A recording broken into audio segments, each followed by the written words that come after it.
स्वागत है हमारे इंफॉर्मेटिव यूट्यूब चैनल पर।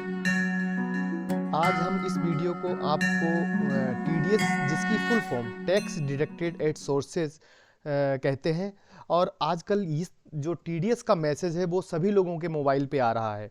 तो किस तरह का मैसेज आ रहा है उसका मैं आपको एक अभी एग्जांपल दूंगा, और आप उसमें देखेंगे कि जो टैक्स डिडक्टेड का जो मैसेज आ रहा है आपको टीडीएस, वो सेक्शन 192 के तहत आपको आ रहा है। और वो किस तरह का आपको आपके मोबाइल पे आ रहा है उसका फॉर्मेट मैं आपको अभी दिखा रहा हूँ।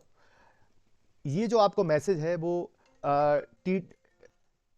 टीडीएस जो है, ये total TDS by employer of PAN number so and so for quarter ending December 31 is RS इतना इतना, cumulated TDS for financial year 24-25 is RS इतना, view 26 AS ATS for retail ITD team। इस तरह का आपको एक मैसेज आपके mobile पे आ रहा है। तो इसलिए सभी लोग मुझे फ़ोन कर रहे हैं कि ये सर किस चीज़ का मैसेज मुझे आ गया है, टीडीएस क्या होता है। तो इस वीडियो में मैं आपको टीडीएस से रिलेटेड सारी डिटेल इस वीडियो के अंत तक बताऊंगा। आपसे रिक्वेस्ट है, विदाउट स्किप मेरे इस वीडियो को आप पूरा देखें। आपको टीडीएस का जो ये मैसेज आ रहा है और उसकी पूरी इंफॉर्मेशन आपको हमारे इस वीडियो में आपको मिल जाएगी। टीडीएस की जो मीनिंग है वो मैं आपको बता रहा हूँ। TDS is a direct taxation mechanism which was introduced to collect taxes from the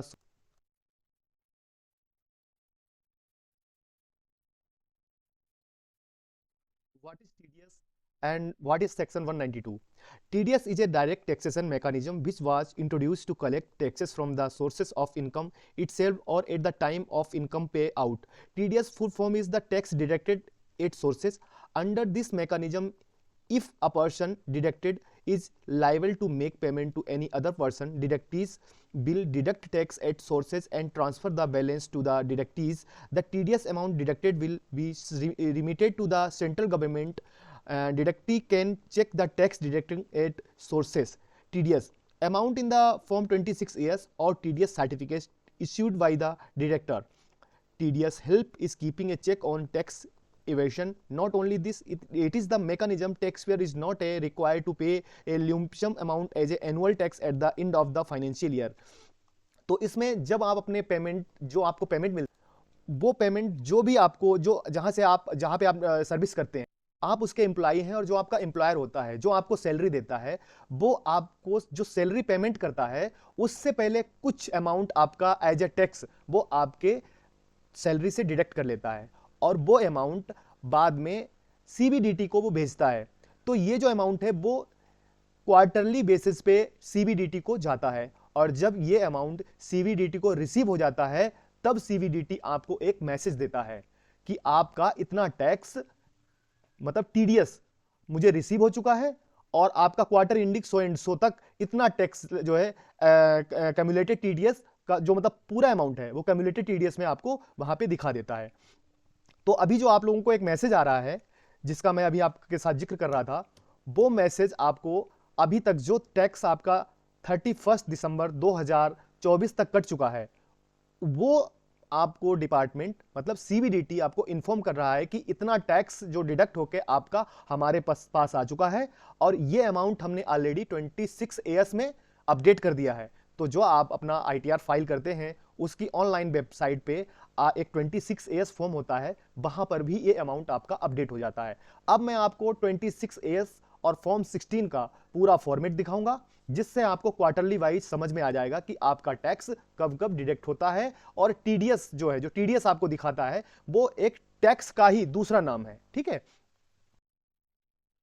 TDS message, जो आपको टीडीएस का जो मैसेज आ रहा है वो कैसे आता है, क्या शेड्यूल है, वो मैं आपको इस वीडियो में पूरा बताऊंगा। कृपया इसको ध्यान से देखिएगा। जो आपका फर्स्ट मैसेज है वो क्वार्टर एंडिंग 30 जून 2024, ठीक है, 30 जून 2024। जैसे आपका टैक्स जो अप्रैल में कटा, मई में कटा और जून में कटा, ये टैक्स आपको मंथ वाइज, ये जो अप्रैल में आपका टैक्स कटता है वो 7 मई 2024 को आपका सीबीडीटी को भेज दिया गया। उसके बाद मई मंथ में जो आपका टैक्स डिडक्ट हुआ वो 7 जून को आपका सीबीडीटी को भेज दिया गया। उसके बाद जो जून 2024 में आपका टैक्स कटा वो 7 जुलाई 2024 को इनकम टैक्स डिपार्टमेंट सीबीडीटी को भेज दिया गया। जब ये टैक्स वहां पे पहुंचता है तो 31 जुलाई 2024 को आपको इस तरह का एक मैसेज आ जाता है, ठीक है, जिसका मतलब होता है कि आपका 31 जुलाई 2024 तक टोटल टैक्स आपका इतना डिडक्ट हो चुका है।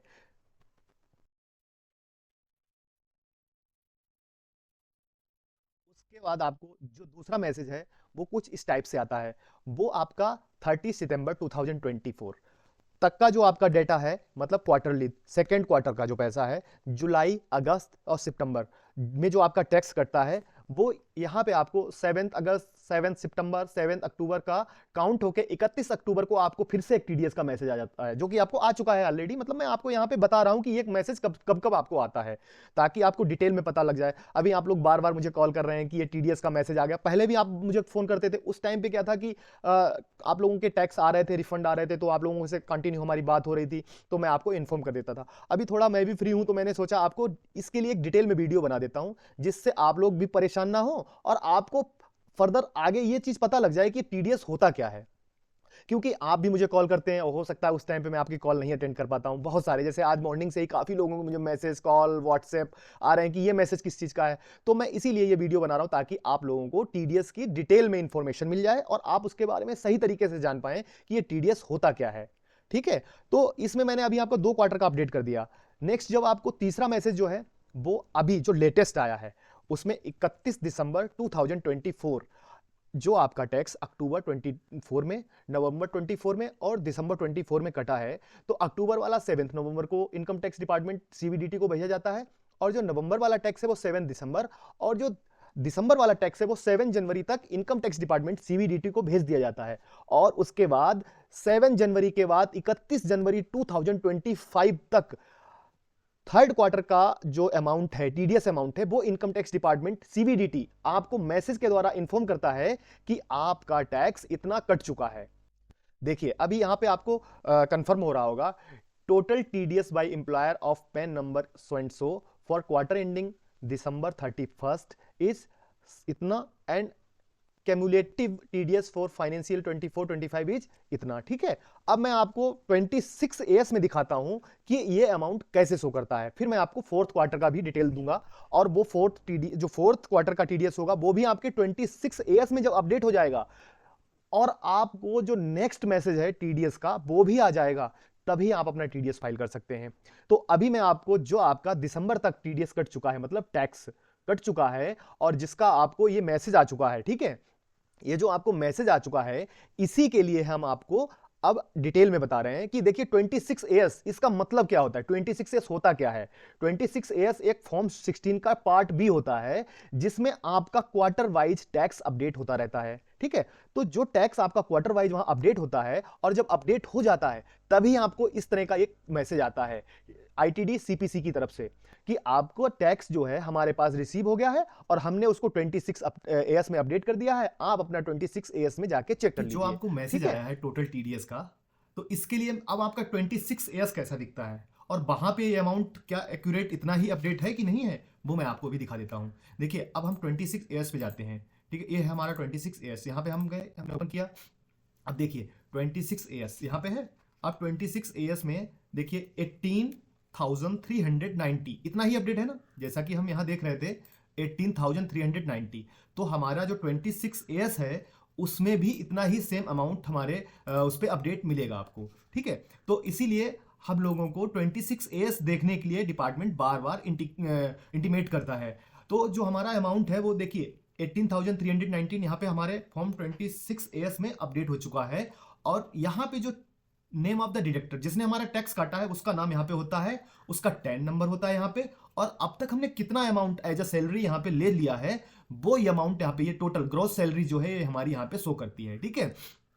आपका जितने भी यहाँ पे डिडक्टर होंगे, जैसे अगर आप कोई ऑनलाइन गेम खेलते हैं, जैसे स्पोर्ट्स टेक्नोलॉजी प्राइवेट लिमिटेड से आपके जो ट्रांजैक्शन है, कितना पैसा आपने कितना पैसा आपके अकाउंट में आया, उस पर कितना टीडीएस काटा, ठीक है, कब कब आपने खेला, ये 194 ए के तहत आता है। तो ये हमारा सैलरी का पोर्शन है। तो इसमें जो हमारी सैलरी है उस पर जो टीडीएस हमारा कटता है उसका वहां पे हमें अपडेट क्वार्टरली वाइज मिलता रहता है। जैसा मैंने अभी आप लोगों को बताया कि क्वार्टरली वाइज ही हमारा टैक्स इनकम टैक्स डिपार्टमेंट सीवीडीटी के पास पहुंचता है और वही मुझे मैसेज भेजता है कि इतना टैक्स आपका हमारे पास क्वार्टरली वाइज अपडेट हो गया। जैसे मैंने आपको बताया जून, जुलाई, अगस्त, सितंबर, अक्टूबर, नवंबर और दिसंबर इंक्लूड होता है, तो वो अमाउंट यहाँ पे आपको मिल चुका है। ठीक है, तो अब हम आप चलते हैं पोर्शन 2 पे। अभी तक मैंने आपको तीसरा क्वार्टर है, थर्ड क्वार्टर तक का अपडेट दे दिया और उसका आपको 31 दिसंबर है वहां तक आपको मिल जाएगा अपडेट। 31 जनवरी तक आपको टीडीएस जो आपका कटा है, कितना कटा है, वो यहाँ पे आपको पूरा अपडेट मिल जाएगा। अब बचा लास्ट क्वार्टर। लास्ट क्वार्टर का आपको इस तरह से आपका जनवरी, फरवरी, मार्च का जो टैक्स है वो 31 मार्च 2025 तक जब सीबीडीटी के पास पहुंच जाएगा, उसके बाद 31 मई 2025 तक आपको एक मैसेज मिल जाएगा सेम टीडीएस का। और जब आपको ये मैसेज मिल जाएगा उसके बाद ही आपको अपना टैक्स फाइल करना है। बेसिकली जो टैक्स फाइल की डेट है वो 1 अप्रैल से भी ओपन हो जाती है।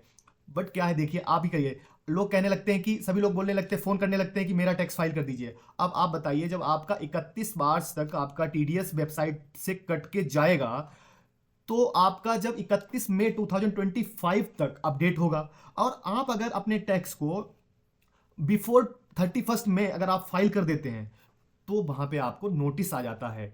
वो आता है टैक्स मिसमैच का। मतलब जो आपकी ग्रॉस सैलरी आपके 26 एएस में और 26 के बाद आपका फॉर्म 16 जनरेट जो हुआ है उसमें और आपके फॉर्म 26 एएस में आपकी सैलरी अपडेट नहीं हुई है, क्योंकि जो फॉर्म 16 है वो बेसिकली मई एंड तक ही आप लोगों का प्रिपेयर हो पाता है। तो जब आपका फॉर्म 16 अपडेट होगा और आपको 26 फॉर्म 16 मिल जाएगा, उसके बाद ही आपको अपना टैक्स फाइल करना चाहिए।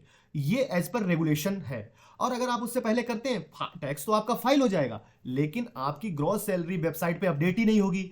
आपका जैसे मान लीजिए आपका कुछ अमाउंट, आपका सैलरी का अमाउंट या जो भी आपके अकाउंट में as a mode balance payment रहता है और वो कभी कभी मोड बैलेंस पे चला जाता है पेमेंट, तो वहां पे आपको टीडीएस मिलना स्टार्ट हो जाता है। अगर आपका सेविंग अकाउंट है तो अप टू 3% और उससे एबव आपका अमाउंट है तो वहां पे आपको 6.80%, मतलब जब आपका मोड बैलेंस पे पेमेंट जाता है तो आपको वहां पे 6.80% आपको इंटरेस्ट मिलने लगता है। तो जब आप उसको क्लोज करते हैं, आप पैसे को विड्रॉ करते हैं, मोड बैलेंस आप खत्म करते हैं, तो जो भी आपका 6.80% के हिसाब से ब्याज मिलेगा और उस पर जो आपका टैक्स कटेगा उसे टीडीएस बोलते हैं। तो जब आपका वो भी अमाउंट इनकम टैक्स की वेबसाइट पे अपडेट हो जाएगा तभी आप अपना आईटीआर फाइल कराएं। कुछ कंडीशन में वो टीडीएस जो आपका आपके सेविंग अकाउंट से कटता है या एफडी अकाउंट से कटता है या मोड अकाउंट से कटता है तो वो भी रिफंड मिल जाता है। इसीलिए अपना टैक्स जो रिफंड या नॉर्मल टैक्स फाइल मैं तो कहूंगा कि आप 1 जून के बाद ही फाइल करें, क्योंकि पूरा टैक्स जो अपडेट है वो वहां पे मई के जो लास्ट वीक में वहीं पे अपडेट होता जाके। तो आप लोग इतना जल्दी ना करें टैक्स फाइल कराने के लिए, क्योंकि देखिए जिस चीज की मेच्योरिटी डेट डिपार्टमेंट देता है, देखिए 1 अप्रैल से तो टैक्स फाइल स्टार्ट हो जाता है, बट आपका वेबसाइट पे डेटा भी तो अपडेट होना चाहिए। और जैसे कि आपको इनकम टैक्स बता ही रहा है कि 31 मई 2025 मतलब 31 मई 2025 तक ही आपका टीडीएस अपडेट होता है। तो अगर आप उसे ईयरली फाइल कर देते हैं तो आपका टैक्स मिलेगा भी नहीं, नोटिस आ जाएगा और फिर आपको रिवाइज आईटीआर फाइल करना पड़ेगा। जिन लोगों को भी मालूम नहीं कि टीडीएस का मैसेज क्यों आ रहा है, क्या है, तो कोई घबराने की जरूरत नहीं है। प्लीज आपसे रिक्वेस्ट है, पैसेंसफुली आप उसको पढ़िए और जो मैं आपको ये वीडियो भेज रहा हूं इस वीडियो में डिटेल से समझिए। आपको टीडीएस का मतलब समझ में आ जाएगा और आप परेशान ना हो। कोई आपको कहे आपको नोटिस आ गया, कुछ आ गया, ऐसा कुछ भी नहीं है। टीडीएस का जो मैसेज आ रहा है वो जस्ट फॉर योर इंफॉर्मेशन कि आपका टीडीएस कितना आपके 26 एएस में अपडेट हो चुका है, वो आपको सीबीडीटी इन्फॉर्म करता है मैसेज देके, बस और कुछ नहीं है। कुछ लोग क्या करते हैं कि अपना टैक्स जो है वो आप 26 एएस के बिहाफ पे फाइल कर देते हैं और आपका जो फॉर्म 16 आता है उसमें आपकी डिटेल मिसमैच होती है। किस तरह से मिसमैच होती है मैं आपको दिखा रहा हूं। देखिए अभी आपका ये 26 एएस है, 26 एएस की जो आपकी ग्रॉस सैलरी है वो देखिए आपकी क्या है। यहां पे आपकी जो ग्रॉस सैलरी दिखा रहा है वो आपकी ग्रॉस सैलरी दिखा रहा है, ये आपका 26 एएस है। अब देखिए 26 एएस में जो आपका टोटल अमाउंट पेड, इतना आपको ग्रॉस सैलरी जो आपने पूरे साल में लिया और उसके ऊपर आपका इतना टैक्स डिडक्ट हुआ, ठीक है। अब ये आपका 26 एएस है। 26 एएस में आपका जो डेटा है वो पूरी तरह से अपडेट हो चुका है।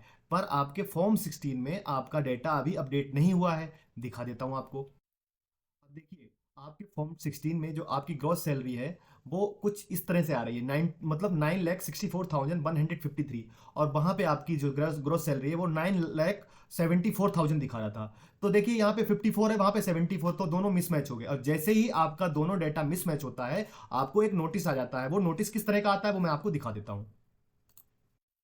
इस तरह से आपको एक नोटिस आ जाएगा, है ना। तो उसमें आपको ये इन्फॉर्म किया जाता है कि आपका जो 26 एएस और फॉर्म 16 है वो दोनों आपस में ग्रॉस सैलरी के बिहाफ पे मैच ही नहीं कर रहे हैं। तो आपको उस टाइम पे जब मैसेज आ जाता है कि आपका आईटीआर डिफेक्टिव हो गया है, फिर आपको दोबारा से आपका टैक्स फाइल करना पड़ता है। ठीक है, तो इसीलिए आप प्लीज अपना ड्यू टाइम पे ही टैक्स फाइल करें। गवर्नमेंट एम्प्लॉय जो होते हैं उनके लिए खासकर, गवर्नमेंट एम्प्लॉयज अपने टैक्स को अप टू मतलब 1 मई टू 31 जुलाई तक का टाइम होता है, उसी ड्यूरेशन में ही आप अपना टैक्स फाइल करें, तो आपको कोई प्रॉब्लम भी नहीं आएगी और आपका पूरा टीडीएस जो वेबसाइट पे अपडेट है आपका मैच कर जाएगा आपके फॉर्म 16 से, और आप अपना उसी ड्यूरेशन में आईटीआर फाइल करें प्लीज, है ना।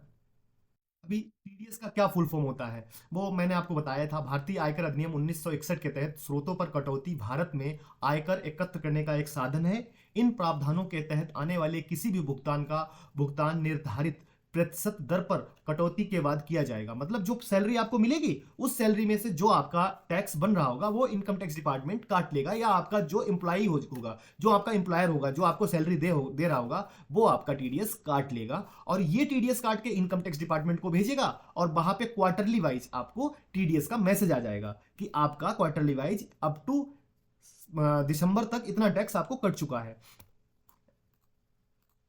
नेक्स्ट, जैसे आपका जो टीडीएस है वो आपका TDS applicable on various income such as a salary, business, profession, interest received, capital gain, ETC, मतलब इन सभी पे जो है वो आपका टीडीएस कटता है।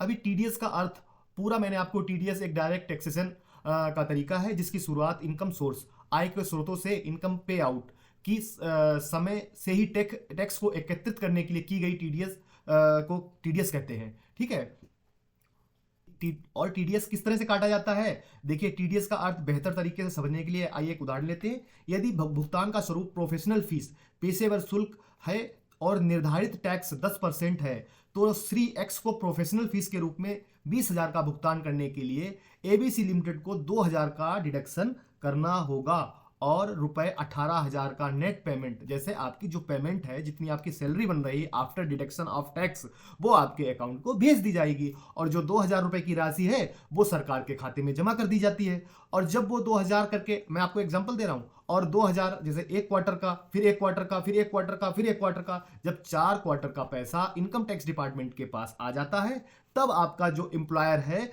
वो आपके लिए फॉर्म 16 जनरेट करता है और उस फॉर्म 16 के अकॉर्डिंग ही आप अपना इनकम टैक्स फाइल करते हैं।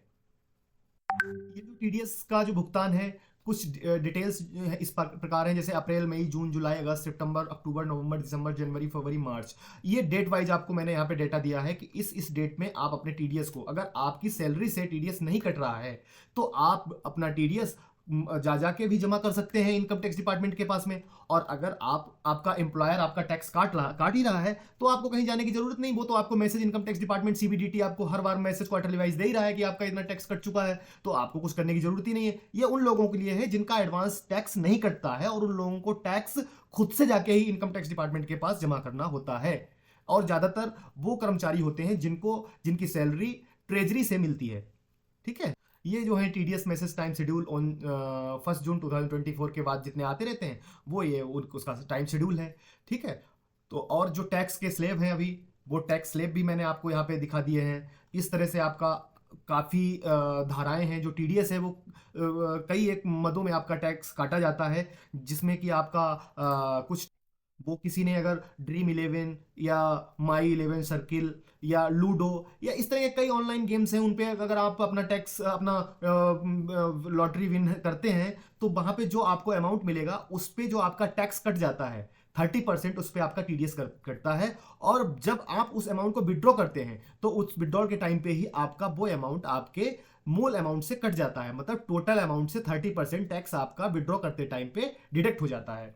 और यहाँ पे आपको मैंने दिखा दिया कि जो टैक्स स्लैब हैं अप टू 3 लाख नील है, 3 लाख टू 7 लाख 5%, 7 टू 10 लाख 10%, और 10 लाख टू 12 लाख 15%, और 12 लाख टू 15 लाख आपका 20% है, और एबव 15 लाख आपका 30% टैक्स डिडक्ट होता है, मतलब टीडीएस डिडक्ट होता है। ठीक है, यहाँ पे मैंने आपको और भी डिटेल में इसका इन्फॉर्मेशन दे दिया है। आप लोग पूछते हैं कि कितने सैलरी पे कितना टैक्स कटता है, तो वो मैं आपको यहाँ पे बिल्कुल डिटेल में बता रहा हूँ। और न्यू डेटा है, ये न्यू डेटा, अपडेटेड डेटा है, और यहाँ पे आपको न्यू टैक्स स्लैब और ओल्ड टैक्स स्लैब दोनों में ही मैं आपको डिटेल में बता रहा हूँ।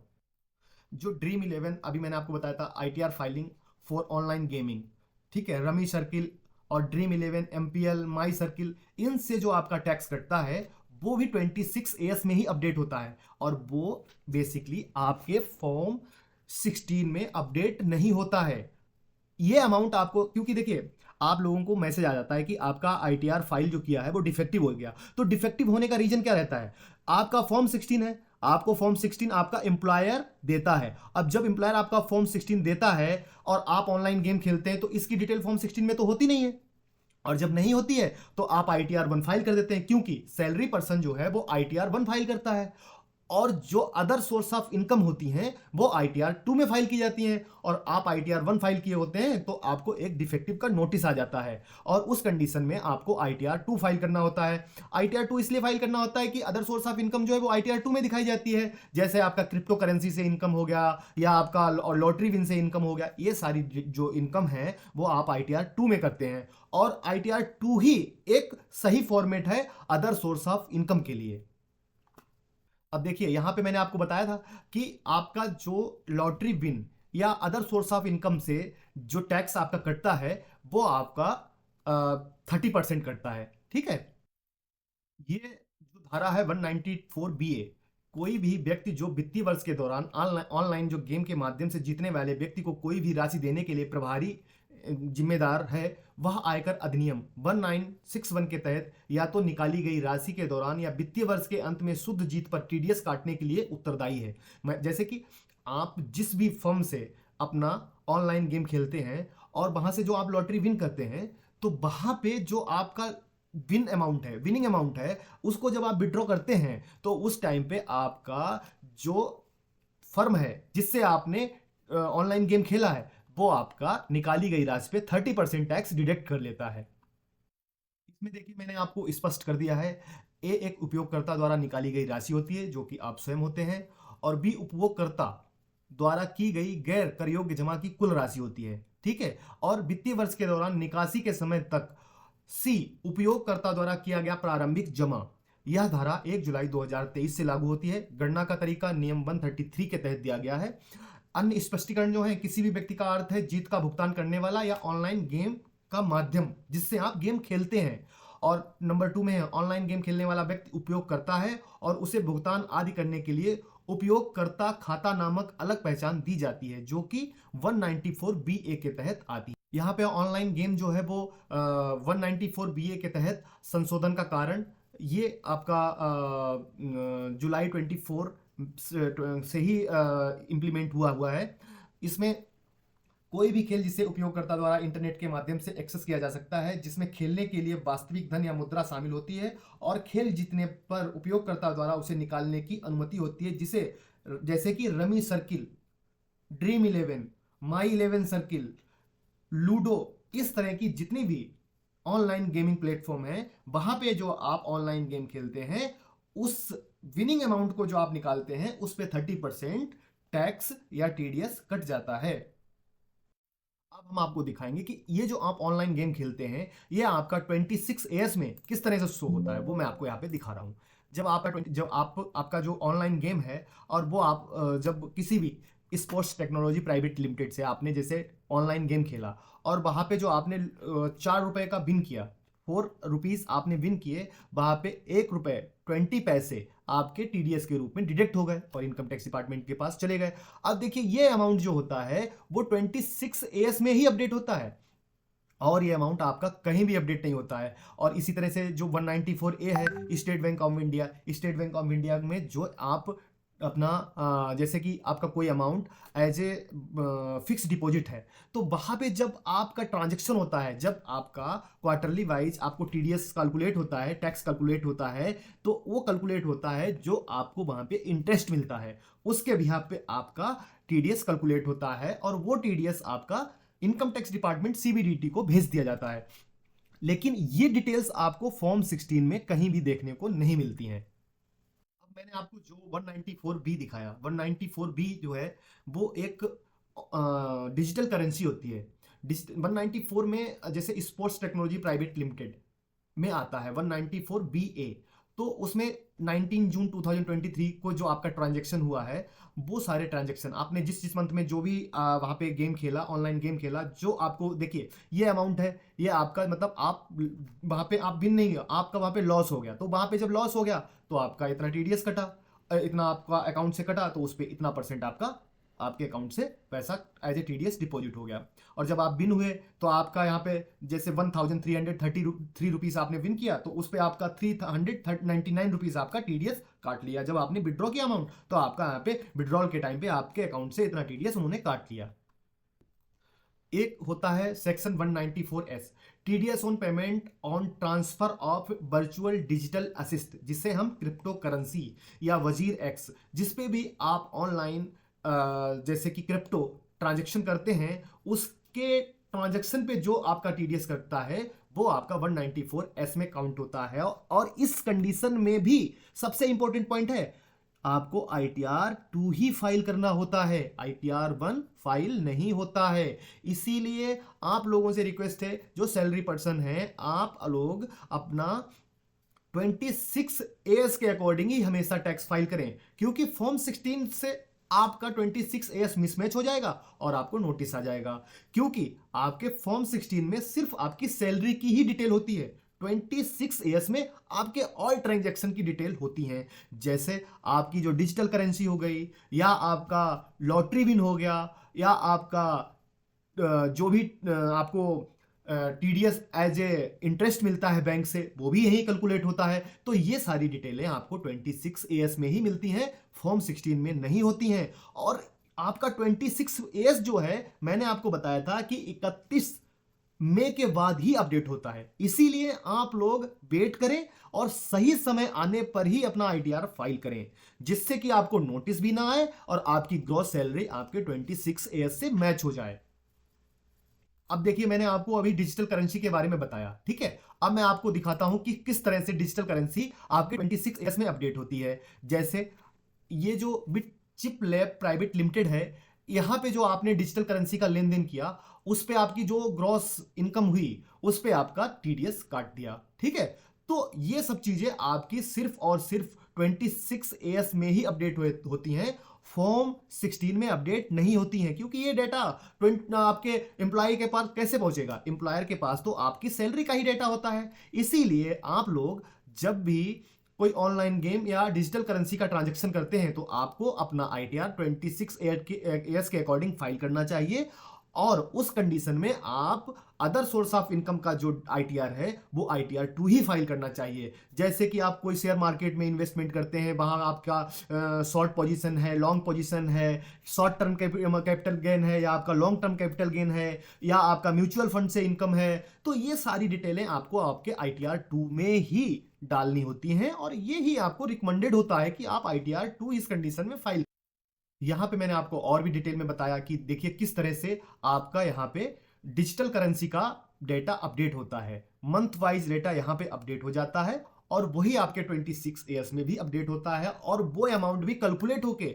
अब क्या होता है कि कभी कभी आपका फॉर्म 16 में, अब जैसे आपकी जो मंथली सैलरी स्लिप आती है, उसमें आपने 3 महीने का अपना टैक्स कैलकुलेट किया, उसमें आपका टैक्स हो रहा है, मान लीजिए एग्जांपल पे आपका 7600 हो रहा है, ठीक है। और आपका जो लॉटरी विन और आपका जो डिजिटल करेंसी पे ट्रांजैक्शन हुआ होगा, उसका टीडीएस भी उसमें इंक्लूड होता है, और आप कभी कभी कंपेयर करते हैं अपनी सैलरी स्लिप से, तो वहां पे आपको ऐसा लगता है कि मेरी सैलरी स्लिप के अकॉर्डिंग तो हमारा टैक्स कम हो रहा है, और मेरा जो मुझे मैसेज आया है उसमें हमारा इतना टीडीएस कटा हुआ है। तो उस कंडीशन में क्या होता है कि आपका कुछ अमाउंट आपकी जो अदर सोर्स ऑफ इनकम है उस पे भी जो आपका टीडीएस का ट्रांजेक्शन होता है वो भी वहां पे कैलकुलेट होता है। तो आप इन सब चीजों से परेशान ना हुआ करें।